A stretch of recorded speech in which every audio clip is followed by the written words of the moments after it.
आमाच्या विशेष बुलेटिनमध्ये आपलं स्वागत आहे. पाहूया विशेष बातमी. अयोध्येतील कार्यक्रमाचे निमंत्रण असूनही उद्धव ठाकरे गेले नाहीत. मात्र आता रामाच्या मुद्द्यावर आंदोलन करत असल्याची टीका भाजपचे प्रदेशाध्यक्ष चंद्रशेखर बावनकुळे यांनी केली आहे.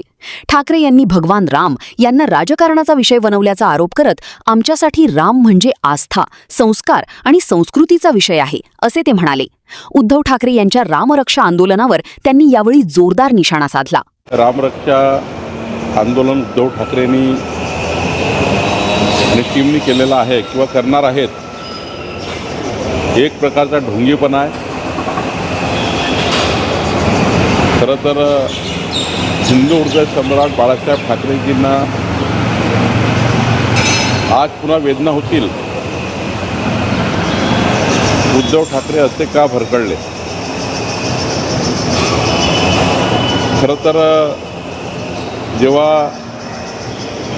अयोध्येमध्ये भगवान प्रभू रामचंद्राचा प्रतिष्ठापना होती तेव्हा उद्धव ठाकरे निमंत्रण असूनही गेले नाही. खरं तर या गोष्टीचं वाईट वाटतं की उद्धव ठाकरेजींनी भगवान प्रभू रामचंद्राला राजकारणाचा विषय केला आहे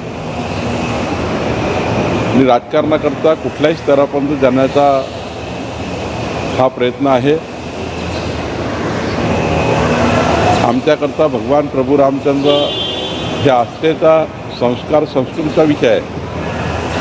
पण आता या गोष्टीचं वाईट वाटतं की जनाधार गेल्यानंतर उद्धव ठाकरेजींना भगवान प्रभू रामचंद्राच्या नावाने राजकारण करून मताची व्होट बँक तयार करण्याचा प्रयत्न आहे. जेव्हा खरंच रस्त्यावर उतरण्याची गरज होती तेव्हा उतरले नाही आणि आता मात्र सर्वच लोकांनी उद्धव ठाकरेंना सोडल्यानंतर भगवान प्रभू रामचंद्राची आठवण उद्धवजींना येत आहे असं मला वाटतं. मुख्यमंत्री देवेंद्र फडणवीस यांना आमंत्रणाचं पत्र दिलं जातं. कुठेतरी दिवसण्याचा प्रकार वाटतोय का इथे येऊन रामरक्षा म्हणजे काय, अशामध्ये राम संकटात आला असेल त्यांनी? खरं तर देवेंद्रजींना हिंदुत्व शिकवण्याची फार गरज नाही आहे. देवेंद्रजीचं आयुष्य हे हिंदू धर्माचं संस्कार, संस्कृती जतन करण्याकरता गेलेलं आहे. देव, देश, धर्मकार्याकरता आयुष्य देणारे देवेंद्रजी आहे. त्यामुळे अशा प्रश्नांनी, अशा पत्रांनी कोणी काही डिवचलं तरी देवेंद्रजीच्या त्यांच्या भूमिकेवर काही फरक पडणार नाही. देवेंद्रजी खऱ्या अर्थाने भगवान प्रभू रामचंद्राचे असीम भक्त आहेत आणि बाबरी मस्जिदच्या आंदोलनाच्या वेळी देवेंद्रजी कार सेवा करत होते तेव्हा हे सर्व लोक झोपा घेत होते.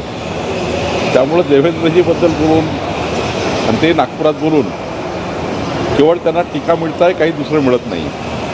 काल जयंत पाटलांनी एकनाथ शिंदेची भेट घेतली, जवळपास 1.25 तास चर्चा झाली. अगोदर मुख्यमंत्र्यांची भेट, आता ही भेट. माझ्याकडे जयंत पाटील येऊन गेले. 2 तास बैठक झाली परवा एका विषयावर, वाळवा तालुक्यावर. देवेंद्रजीकडे जाणे किंवा एकनाथजीकडे जाणे किंवा माझ्याकडे येणे हे काही राजकारणाचे विषय थोडी आहेत. शेवटी राज्याच्या डेव्हलपमेंटकरता सर्वांनी एकत्रितपणे सल्लामसलत केली पाहिजे, ही भूमिका आहे. घमासान सुरू असल्याचं चित्र एकंदर पाहायला मिळते आहे. अर्थात आता आमच्याकडे यावं यासाठी राष्ट्रवादी काँग्रेसचे प्रयत्न होत आहे. असा घमासांचा कधीच प्रश्न येत नाही. काही जर वाटलं तर माननीय सुनेत्रा पवारजी आणि देवेंद्रजी बोलतील. घमासान करण्याचा काही प्रश्न नाही आहे. आमच्याकडे संवाद आहे. सुनेत्रा वहिनींना मोठं स्थान आहे आमच्याकडे. त्यामुळं देवेंद्र यांची चर्चा करून निर्णय होईल. आमा चॅनलला लाईक करा, बातमीला शेअर करा, सबस्क्राईब, फॉलो करायला विसरू नका.